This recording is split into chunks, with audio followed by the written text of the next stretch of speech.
Hey, what's up? I'm Pascal from Orangepixel and welcome to another video. And today's challenge is, can I recreate my Steam game, my Nintendo Switch game Snakcore for web, for HTML5, JavaScript in 4 days? And this video is sponsored by JetBrains. Let's talk a little bit about my project web, my HTML5 games.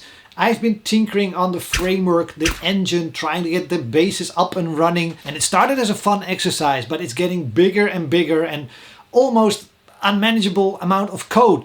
So I needed something better than the text editor that I was using. Yes, honestly, I was just using a text editor. Very simple, very basic, but just not enough for everything I needed to do. And somehow, as if JetBrains knew this, they decided to make their WebStorm IDE available for free, for non-commercial use, for learning, and for content creators. So those are a couple of good reasons for me to try it out. Now the thing I really needed was being able to quickly navigate my code base. Finding functions, clicking on them and being able to go there, or just quickly type the name of the function and actually end up there. And I'm very used to those commands because I've been using JetBrains IntelliJ for a couple of years now, probably like a decade. So I'm very glad all this functionality is also available in WebStorm. It allowed me to move through my source code so much faster, finding issues, finding problems, finding properties that weren't named correctly. Also code inspection on a lot of things, because making typos in JavaScript is pretty easy and JavaScript won't tell you, but I'm now glad that WebStorm does tell me about it. And I haven't even mentioned the renaming of classes and properties and all these things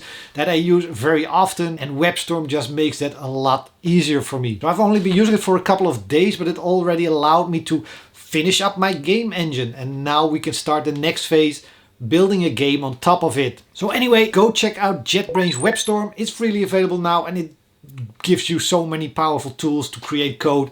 You should just really check it out. And we'll hopefully get some game code running after the intro.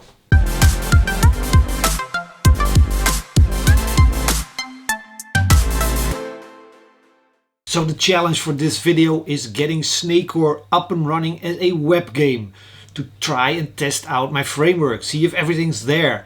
Why Snakcore? Snakcore is it's Snake, but in a different package. There's a little bit more going on, but it's still at the core a pretty casual game. Everybody understands how to play it, and it also has various things going on where I could add rewarded ads. So there's a little shop where you can buy units, so I can change those things to make sure that it actually makes sense to have this game freely available on the web. Snakcore is a fairly recent game I released. It's on PC, iOS, Android and on Switch, and it's a great way to test out my framework. It's not a extremely huge game, but it does use all of my framework. Now, to make it more interesting, I'm gonna try to set a challenge for myself. This is day 1. I'm gonna do this in 4 days, hopefully. Get it all translated to JavaScript, up and running, working, and then actually have proof that my new framework is ready to go for new games. Now, to get all this stuff done, first thing I have to do is copy all the assets, all the graphics, all the audio, which was pretty easy because that's literally copying it. But the next step is gonna take up most of the time. I have to dig into every class I have in the original source code, copy it into the JavaScript version and translate it to JavaScript, which means going through every line of code and making sure it makes sense in JavaScript, which is a slightly different language than what I'm used to. Now, I'm not sure if there are tools that can automate this. I don't think there are, but I can imagine somebody found this work extremely boring and annoying and made it automatic. A lot of this stuff could be automated, I guess, but I'm just gonna do it manually, dive into it and go through it line by line. Let's see how far we can go in a couple of days. So we're now a few hours later as I'm going through all the source code. JavaScript has one annoying thing. You have to add the word this in front of almost every variable and property. And I understand why, but it shouldn't be necessary. You should be able to do it without, like every other language. So most of my time is now adding the word this in front of so many things. Without that, I think I would have been done already. Progress is going pretty well. I almost had all the entities, special effects, bullets. I'm now the monster entity, which is literally everything you encounter in the game. That's the biggest one. But there's a lot of errors and problems still left. And that's mostly because I cannot test any of this until I'm done with everything. Right now there are so many references to things that aren't ported yet, that are not available yet. So I know I'm making progress, but there's no way I can run or test anything until I'm fully done with all of this. So all these classes have been ported. We now have the bullets and the entity object pools. We have all of this ready to go. This is just literally a monstrous file. And it says right here, we have like 615 errors right now, but a lot of that is referencing to other files that I haven't gotten around to yet. Now, not very difficult work. It's really, I'm just singing along with radio as I'm just going line by line and fixing little tiny references left and right, ignoring errors left and right, because I know I'll get to that eventually. You're missing code because I just haven't copy and pasted it yet. We'll get it fixed. I think I might actually get all of this copied and pasted and ported by the end of day 2. There is a big chance that I'm gonna leave it a little bit and work on something else more creative, because it is also a little bit boring and my brain is just being shut off while I do this. It's just becoming an automatic thingy, and I might need a little bit more of a creative stimulus at some point in my day. So I'm not sure yet if I'm gonna do this a full day. I might just spread it out a little bit. And now it's day 2. I actually I kept working yesterday and it's kind of boring showing all that work on camera, so I haven't recorded much, but I'm a lot further into all of this than I thought I would be at this point in time. A little bit of luck, I should have everything ported over midday today, maybe, and we'll actually be able to try running it.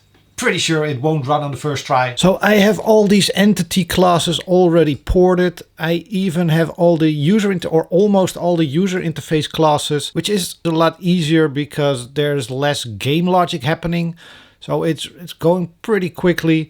And after that, it's only one big thing left, and that's the master class, the game loop, tying everything together. Now, luckily, game code is pretty easy to port, and that's why it's usually very easy or pretty simple to learn other languages once you know 1 or 2 programming languages, because x is x plus 1. It's kind of the same in all languages. So I'm gonna go dive back into all of this and see you later with an update.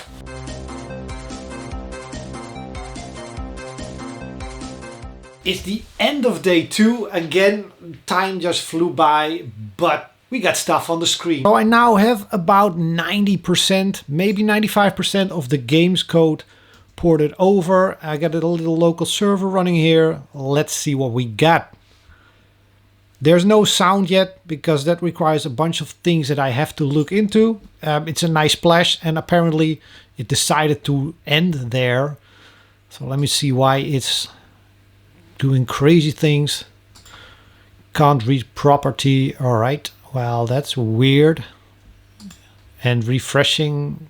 Apparently now we can. There's not a lot going on screen. There's even a to-do I added to some code. But there are credits on screen. There is things happening on screen.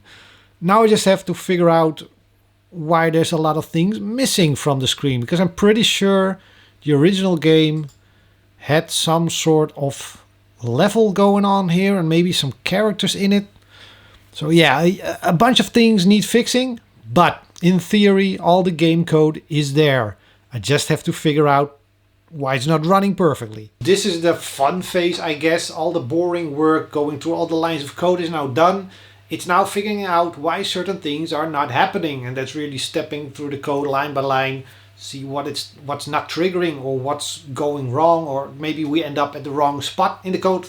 So that's the next phase, and it's very likely that a bunch of these errors are all connected, so fixing one of them might actually suddenly create a whole game on the screen, but that's the next phase. I'm a couple of days ahead of schedule, so I'm very happy with this. Just wanted to show you a little update that I now have animation stuff happening. The logo is being rendered correctly and a lot more is already visual on screen. Yeah, it's gonna be fun digging into the code to see why certain things like this shouldn't be blinking like that. It shouldn't be a weird half energy thing. It's rendering the wrong things here and there, and text isn't centered but I can't fix this, just not today. This is the end of day 2. See you in day 3. Now a few hours into day 3 and we have a lot more stuff going on screen. I've been going through all the code, figuring out why certain things were breaking, and it was often one or two tiny things. And that's really the problem with JavaScript. You can write a lot of code, it's not compiling anywhere, you're just gonna run it, and you're only gonna find these errors when you run all the code. If you don't run a certain piece of code and there's an error in there, you're not gonna find it until your game or program actually gets to the point of that code, and then the browser will figure out that something isn't going right. And in some cases, it's not even noticing it's not going right. It just will handle that code, and you will be assigning values to variables that aren't really the right name or the right thing or didn't exist before that point in time, which is the frustrating part of JavaScript. But we can work around all that. So we actually have stuff on screen now. Let me show you. So this is now showing the right things. We also have borders around here, so the tile map is now being rendered correctly. We have actual soldiers instead of weird energy things or whatever it was. But we have more than this. I can now actually continue and start a game. There is this little intro sequence. Surprisingly, this was running without any issues just on the first try. The slow typing needed a little change, which is good because that's part of my framework. So I needed to fix that, so that's very good. And that's why I'm doing this, to figure out where my framework is still tripping and not working as it should. So let me quickly go through this animation, which probably will be stripped when I release the game into the wild, because web players won't have the patience to go through all of this. So we'll continue. This is the game's map. And again, I was very surprised that this was all working at the first go. I can scroll the map using the up and down keys, or actually the up key. If I let go of the up key, will automatically go back to where we are during the missions. This is all working straight out of the box. I'm really happy with that. The next screen took a little bit of tinkering because it's reading a lot of text from a localization file, but also from storage or your save game. And that was all going wrong. So I fixed all that, and once it was loading the right values, it was working without any issues. Now this screen is still black because I have to implement this. The black screen is the animation that shows the tutorial of the mission, and I want to get into the mission because the challenge for this video was getting my game up and running to test out my framework, and I only succeed if I actually manage to play a game. And it doesn't have to be fully releasable, but I want to get into the game and have my soldiers move around. So that's going to be the next phase of this challenge. Make sure I can actually get into the game and not just the funny, silly interface screens. I also wanted to explain a little bit why I call this my framework and not a game engine. So this is Snakecore, now built onto that framework. But as soon as this game runs and I know that everything I need to get this game up and running is there, I'm going to copy that whole source code base and I'm going to strip out everything that has to do with Snakecore and has no purpose in any other game. And what's left then is a framework that I can build a new game on top of. And that's different from an engine, because an engine usually has everything in there capable of doing everything. But for my games, I only need the basis. So I need text rendering on screen, which is now in Snakecore, and I improved it so that it actually does a better job. And I still have a couple of things to improve. But once that's improved, text rendering is gonna be available in all my games. It will be part of the framework, but the little slide-in objectives, the little interface menu screen, all that stuff is Snakecore specific. It's going to be completely removed. And if I ever need something that looks like that in a new game, I'll simply dive back into the Snakecore code and grab that little part of it, and it should be plug and playable into the new framework. The framework evolves with every game I release, so font rendering now looks like it's working, but maybe in the future I'll need special stuff like animating text or whatever, and that will eventually be part of the framework so that I can use it in all my games. So the framework is like the skeleton, Snakecore is the whole skin around that skeleton, and we're gonna remove that whole skin and we're gonna attach new body parts for the next game. But the underlying skeleton, the movements, how everything is connected, that's the framework, and that stays the same for all my games. And that's different from game engines, which are usually created for multi-purpose titles and just do it all.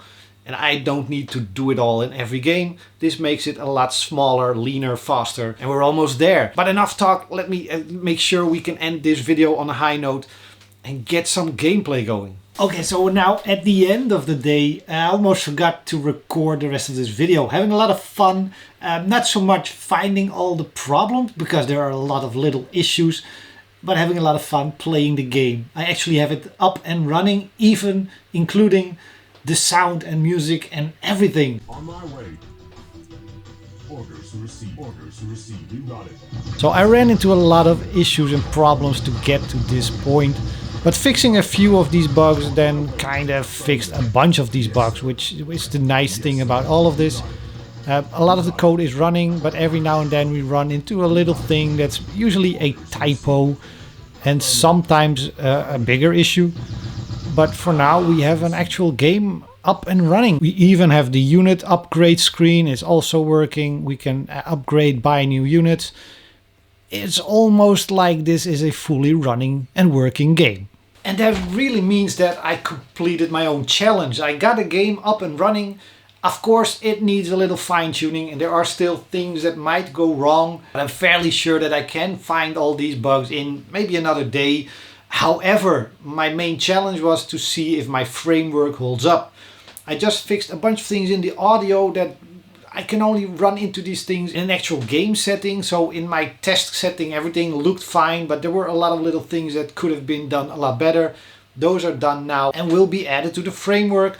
I have the lights rendering. I have a lot of sprites and images rendering very smoothly onto the screen. I have input handling. It's all there. I can render buttons, menu interface, all the things I need to create games is now in my framework, and I have a very good proof of concept that it's running, it's working, it's done. So I should start building games on it. I am probably gonna look at Snakecore if I can maybe strip it down to a more casual version. I'll take some time for that and we'll do it here and there, maybe in the evenings, just tinkering with it a little bit until it's ready to release somewhere. I'm also very tempted to look at Gauntlet of Power and see if I can make a web version of it. Just like one arena or one dungeon and not a huge amount of upgrades, but just the whole core gameplay of Gauntlet of Power as a web game, as a casual web game. Or maybe just the full game. It's very tempting to just try that, but that's not really a serious thing I should be diving into now. I've got more than enough things to work on. Honestly, a lot of this work was made a lot easier by JetBrains WebStorm. So again, check it out, it's free. And it's also now the end of the video. I want to thank you for watching it. Make sure to like, subscribe, comment below. Come say on the Discord. I might have a test version available of Snakecore somewhere online or not. I'm not sure yet where I am by the time this video goes live. Thanks for watching. Bye.